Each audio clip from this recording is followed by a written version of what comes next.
Olá, meus queridos amigos e amigas. Continuamos falando sobre ataraxia, o ânimo imperturbável, a alma serena. Quem não deseja atingir um estado dessa maneira, onde realmente vive a plenitude, onde tem uma paz inabalável?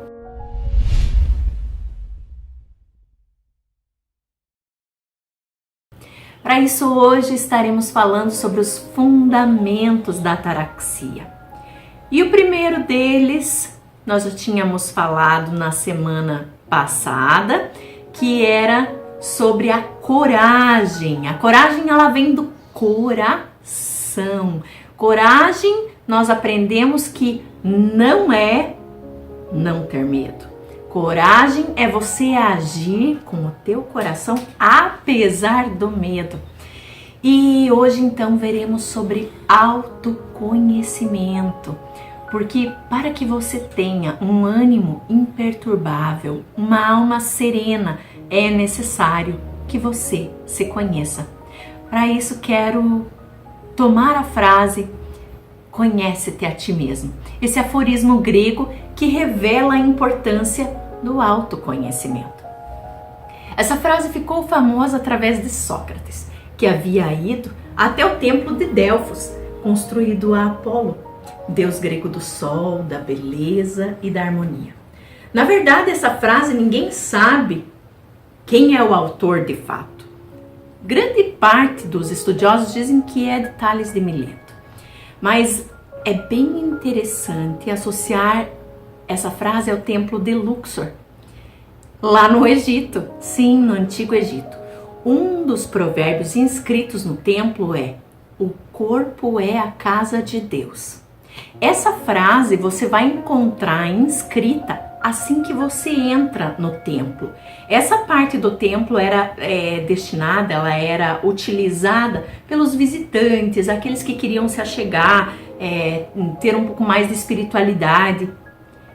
Porém, havia uma segunda parte do templo e esta era destinada, ela era um privilégio somente daqueles que eram comprovadamente dignos e aptos de adquirir maior conhecimento e maior espiritualidade.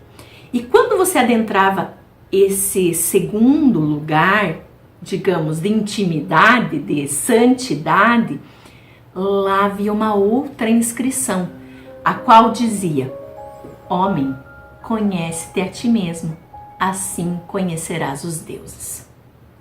Que coisa incrível! Isso foi escrito antes, lá do templo de Delfos, milênios antes.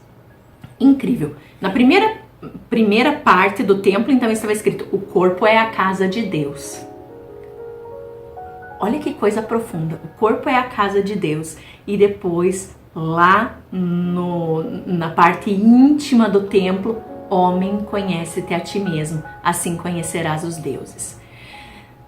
Dessa maneira, podemos perceber que quando a gente se conhece, a gente começa a adquirir não só o autoconhecimento, mas uma espiritualidade mais profunda. É impossível chegarmos nesse nível de um ânimo imperturbável sem desenvolver o autoconhecimento e essa espiritualidade.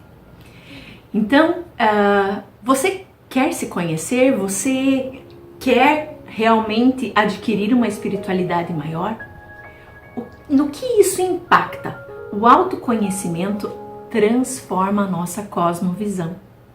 A partir do momento que você se conhece verdadeiramente, você se verá de uma forma diferente. E a partir do momento que você se vê de uma forma diferente, você também vê os outros de uma maneira diferente. Assim, tudo começa a mudar.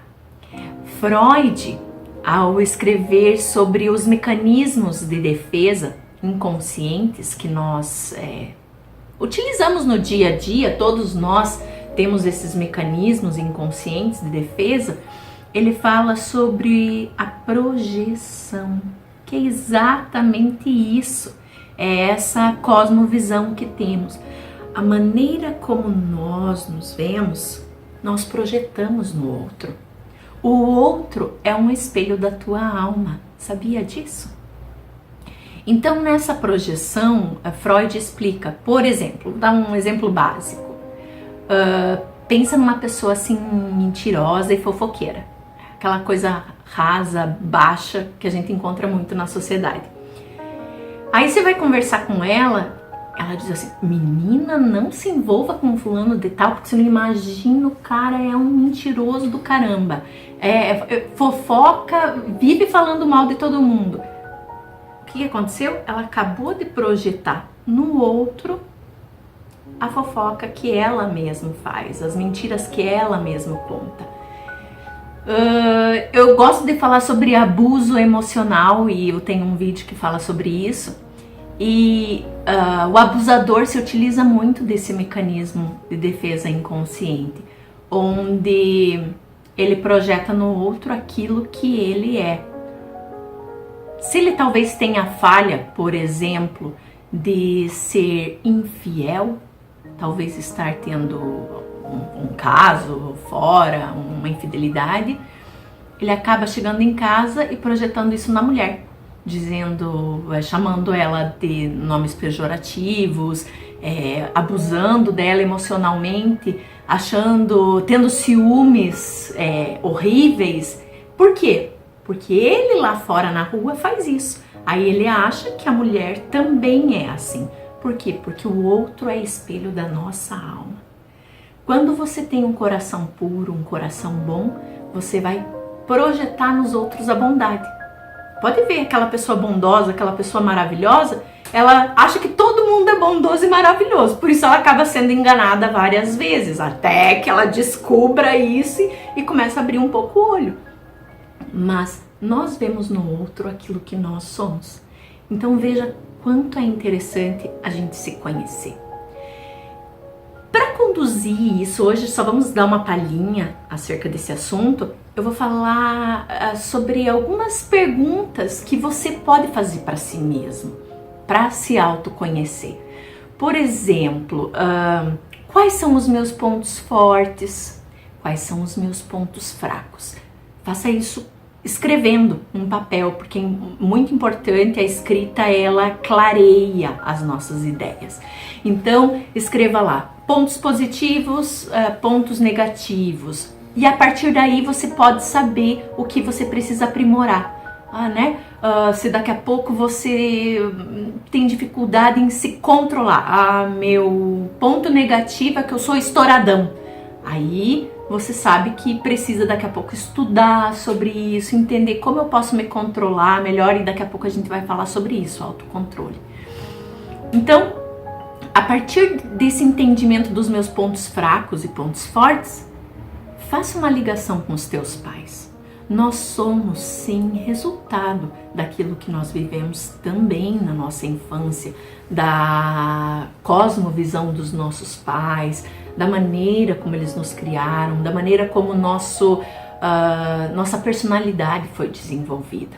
Então, quais são os pontos fortes e fracos da minha mãe, do meu pai, de que maneira isso está sendo refletido em mim, porque às vezes nós vivemos um ciclo vicioso de repetição dos erros dos nossos pais, e aquilo que nós mais odiávamos neles, acabamos por reproduzir na nossa própria vida. Aí eu entraria num outro ponto, uma coisa leva para outra, não é mesmo? Entra o perdão. Quando você começa a se conhecer melhor, você percebe o quanto muitas vezes estamos presos em lembranças, em emoções. Por isso, lembre-se que ao você fazer essa escavação arqueológica da tua alma, lembre-se sempre de trabalhar o perdão. Então, percebendo as tuas fragilidades e as tuas potencialidades, você ali já começa a ter uma construção melhor de quem você é. Diante disso, conhece-te a ti mesmo, assim conhecerás a Deus, o universo né, os deuses e o teu propósito nessa vida. Um grande abraço, um beijo no teu coração e eu espero que essa conversa tenha sido muito construtiva para a tua alma. A alma que será imperturbável daqui a pouquinho. Beijo!